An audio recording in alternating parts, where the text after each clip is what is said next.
Hello, this is Lee Cooper, and this is my video for legally handling giving gifts for Fox Meadow Middle School and Harrison School District 2. Alright, so what are gifts? These are non-school function items. The general rule would be, would the staff member take the item with them, or student take the item with them if or when they left? Those are things that we're going to typically call gifts. Alright, so gifts to students, what should that look like, or what could that look like? This is paid for from a school activity fund. These are incentives for fundraising events. For instance, let's say that the band is doing a fundraising event. The students who raise the most money, maybe the top 1, 2, or 3, those are the students who are going to be benefiting. It shouldn't affect the profitability, so no more than 5%, right? Like, we're keeping it reasonable.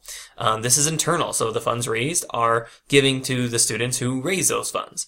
For instance, it doesn't make sense for the student of band to raise funds and then it's going to the basketball team. Just like any time you're dealing with that school activity funds, it should stay internal within that activity fund that it was being raised for. This could also be for special achievement.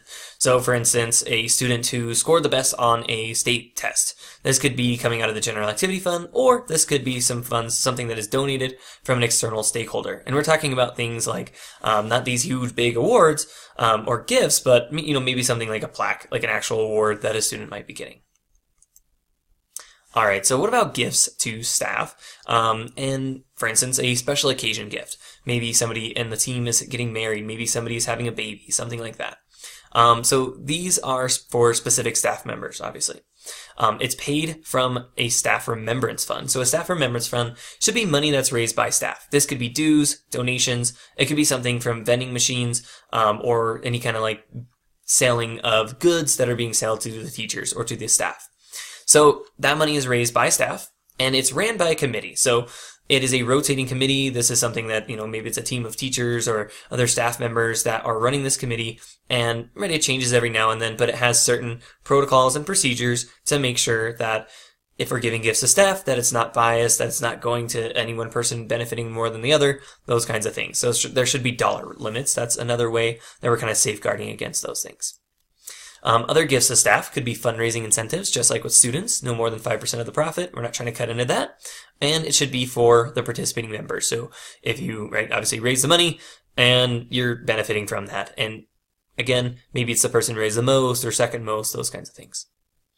Other gifts to staff could be an all-staff gift. So this is something that might happen at the beginning of the year, maybe like a welcome back gift or something like that. So these are typically coming from staff-generated funds as well. So again, maybe something like a vending machine, those kinds of things. It could be donated funds, so maybe from the parent-teacher organization, welcoming new staff or, just welcoming staff back to school. It could also come from the general fund, although this is rare. This would be a maximum $5 per person, and that would have to make sure, that we're benefiting the classroom. So that's why I put that picture of expo markers. Maybe you're getting some kind of gift like that, or maybe like some special pens or something like that, but it is going to be benefiting the actual school environment. Alright, and then the last reason that a school might give gifts is for some kind of special circumstance. Now, this is for things that are a little bit more tragic, like illness or disease or some type of catastrophic events, and the school is trying to support somebody that's going through such a tough time. These funds, anytime there's funds that are coming from the school, those must be taxed and reported. So if you're really trying to support somebody financially, and we're talking about maybe a larger amount of money, these types of funds would be better to be handled by, say, like a parent-teacher organization or some type of other supporting organization that is going to be advocating on behalf of that person, helping to raise funds, maybe, getting donations from staff and those kinds of things. But again, maybe handled outside of the school when we're talking about maybe like a larger contribution.